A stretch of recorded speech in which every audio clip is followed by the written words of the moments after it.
it was going to be the best team in baseball for 3 or 4 years. We probably didn't have the big names, but the talent was unique. We wanted to go as a pack and beat you and find a way to get you tired, to wear you out, and that's what we did. Once you start winning, it's contagious. It's been 20 years since Major League Baseball's Expos left Montreal. And judging by the men and women crying on camera in Netflix's latest sports documentary, Who Killed the Montreal Expos?, the pain is still there. Director Jean-François Poisson puts nostalgia in the backseat and delivers a frenetic and forensic history lesson. And here's my mini review for you. It is so fast-paced, you won't have time to be nostalgic until after the credits have rolled. It's a 90-minute relentless yet satisfying gut punch, and as someone who lived and breathed the Montreal Expos for his entire life, I think it's the film Expos fans deserve. It's our pleasure to welcome Jean-François Poisson, the director of Who Killed the Montreal Expos, onto the show. Jean-François, welcome to the show. Thank you so much, Elias, for having me, and I'm so glad you liked it because I know you were a big fan. And, I was there on premiere night, and yes. you had a packed house of people who loved the film. Just first things first, the early returns are, people are saying you've hit a home run, maybe a grand slam here. How does it feel, what you've heard so far about the film? Oh, it felt so good because the reception goes well right now, and Expo story, it's something sensible. Mm-hmm. When you talk about the Expos to the fans, they are still angry, they have an opinion, and I knew I was touching a hot topic, and I had to do it good, and I wanted to be fair, and I knew it would be hard on the fans, and I wanted it to be fair, tough, mm-hmm. but also I wanted us to be proud, a bit of nostalgia, and face the mirror. So let me ask you this. Are you a baseball guy? Not that much. I knew the Expos. My father was into it. I'm not a statistic guy, but I knew them. But it seems to me that to tell the Expos story properly, because I think other people have attempted, but their heart was too much in it with no amour. Do you think this story needed someone who wasn't necessarily a baseball guy? Of course. This is my thing. In documentary, you have to just forget your opinion. Mm-hmm. So it's really good if you don't know everything about it, and if you don't have a real opinion on it, because you can take a step back and watch it and just try to understand where the pain is coming from, where all this is coming from, because it's so much more than baseball, and it's so universal. It's about identity, it's about culture, it's about a lot of things. When you embarked on this journey, did you have any idea what you were getting yourself into? Oh my God, no. When my producer arrived, Marie-Christine Pouliot, a great producer at Attraction, she told us she worked in sports in her early career, and she said, we should do something about this story of the Expos, and she just dropped it to me, and I'm started to read. But it's really complex, and on paper, this is a business thing. I wasn't able to see what was really in there, and the first thing I watched was the images from the last game at the Olympic Stadium. Uh-huh. And to be honest, I was wondering why those people were crying so much for baseball. So the first thing I had to do was to understand that. Why are they crying? Because if I don't get it, some viewers won't get it, and I have to tell them, and I have to make them get it, and then they will be able to follow the story in this grief. So tell me about how you end up down the path of your angle for the film. I imagine at first it's, okay, Montreal Expos documentary project, but you end up with Who Killed the Montreal Expos? The title says it all. Yes. So how'd you get down that path to the story that you wanted to tell? Yeah. First of all, the title was there at first. It came at last. But I started with ask questions to fans, people who were in the story for the whole development phase of the project. And the first thing that struck me was all those hard emotion that was like left in people's mouth. Like I felt anger, I felt sadness, of course, but I felt also a touch of shame and a bit of a sense of betrayal, and it's a big thing for me. And then those emotions for me were maybe coming from something that was unresolved. So I thought, it's like an unresolved crime, a true crime. Crime, it's a bit strong, but I thought if it's not a crime, it's a grief. So maybe for les Québécois, it's an unresolved grief. So I said to myself, this is it. I'm gonna go that path, and it's gonna be good for baseball fan, but also for non-baseball fan who will be able to follow the story and find something to be able to watch it and like it. Well, this is why I said off the top, like, there is. I don't want to say there's not nostalgia. Okay, I'm not saying that. Well, there is. There's tons, right? Yeah. The '94 and that kind of stuff. But you put that forensic analysis of how the team died at the forefront, and I think for someone like me, I really appreciated that. Now, how long did you work on this film? How long was the project for you? 2 years for me. 2 years. It's so long. A complete year only on the editing table. Just the editing. Yeah, it was so hard because there are so much point of views, and it's the same story, but it's not. It depends of the people you talk to. So I had to find the right balance between all those testimonies that were sometimes going in different direction, and find the balance to maybe bring the thing near to a certain truth. So every documentary director has to figure out, okay, who are going to be my stars? And when I say stars, the people that are going to guide the narration throughout the documentary. Think you come up with a few people that have prominent roles. Why don't we talk a bit about that? Like what happened in those interviews? Like, when did you say, okay, and maybe you could tell us like your decisions on who there would be a lot of focus on as telling this story. Of course. The first question that I asked myself was, what's a baseball team? And I thought that there's 3 levels. The fans at the bottom, in the middle, people on the field. So the coaches and the players and the employees of the team. And then the businessmen on the top. They are managing the money.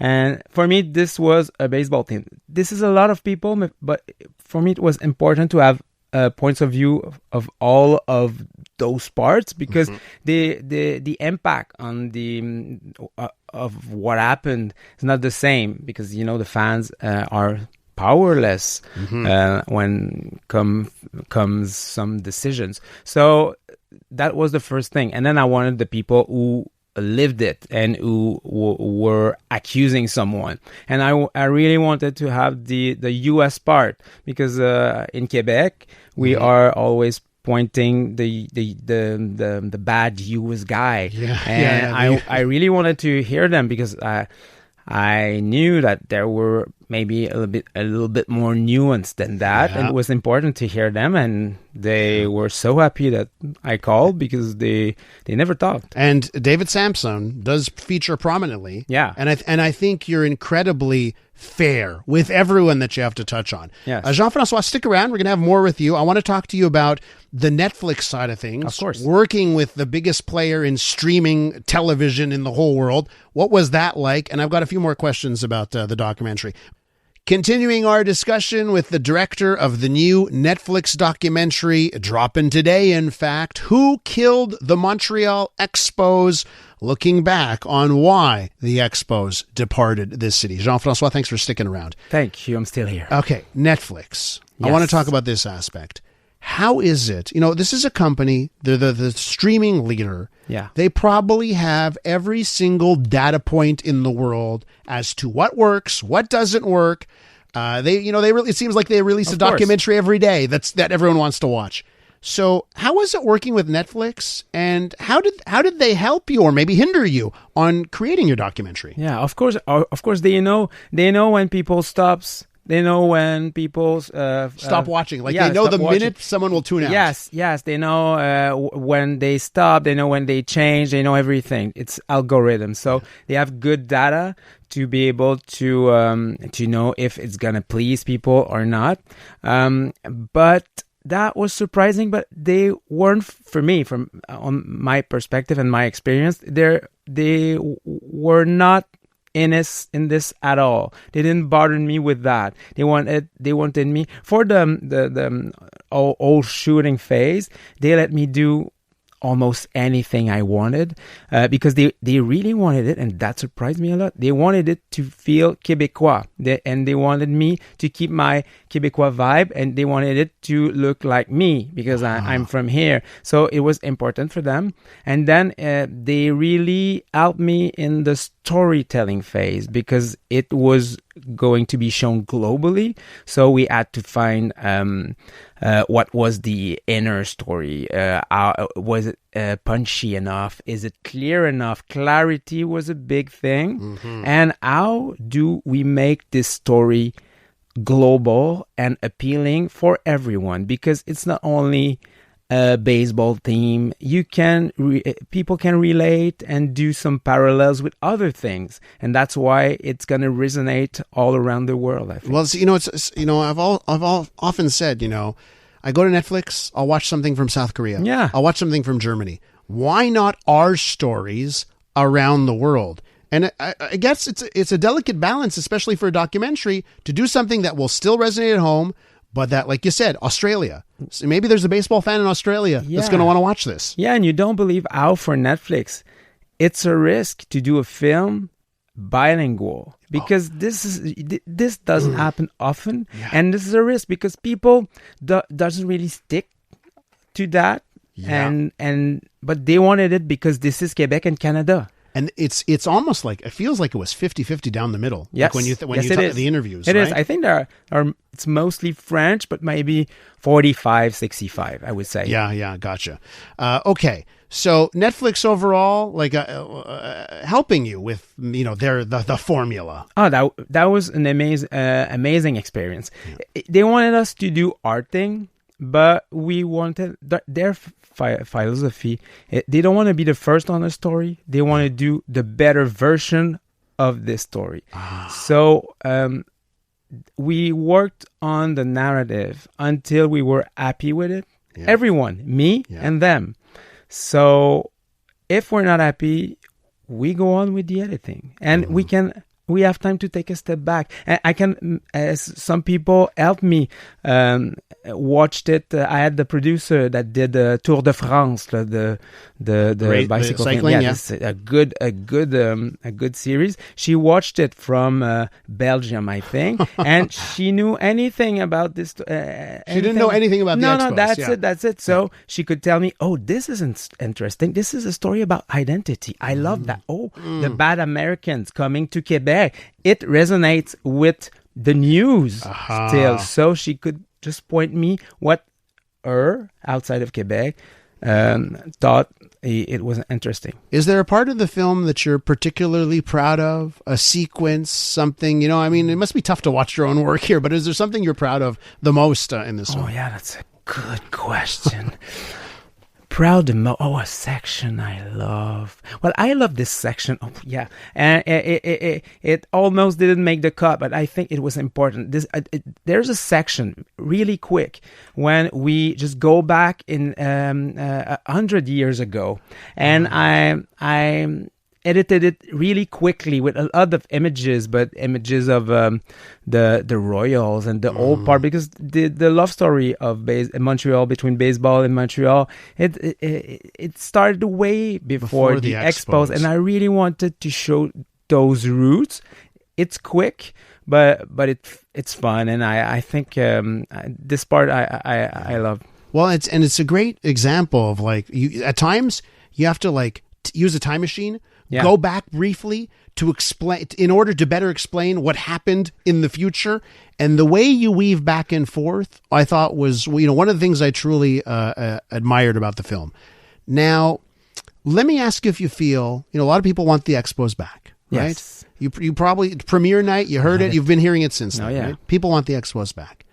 Do you think that your film could be a moment, if this thing is a success on Netflix, a lot of people see it, do you think it could be a tipping point? Could be one of the things that brings the Expos back? I don't know. That's a lot of pressure on my movie because it's a big thing. It's a big question. Everybody tried to have them back.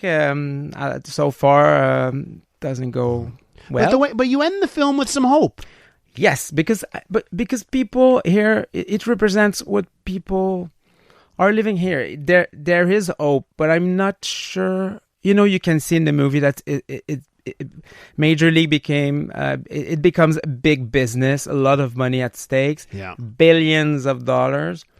But maybe, I don't know, would we be able in Quebec to say sustain or support that amount of money? I don't know. Maybe if we get together without a fight and egos apart, and maybe we could do something. I don't know. If you can check the movie and see, this is the mistake we did, and maybe we could try again and do better. Well, this is the viewing that a lot of Montrealers, Quebecers, Canadians, I think the whole world are going to be spending the next few days. The baseball fans and more are going to be watching this one. Jean-François, congratulations on this success. So much. Thanks for coming in. Thank you.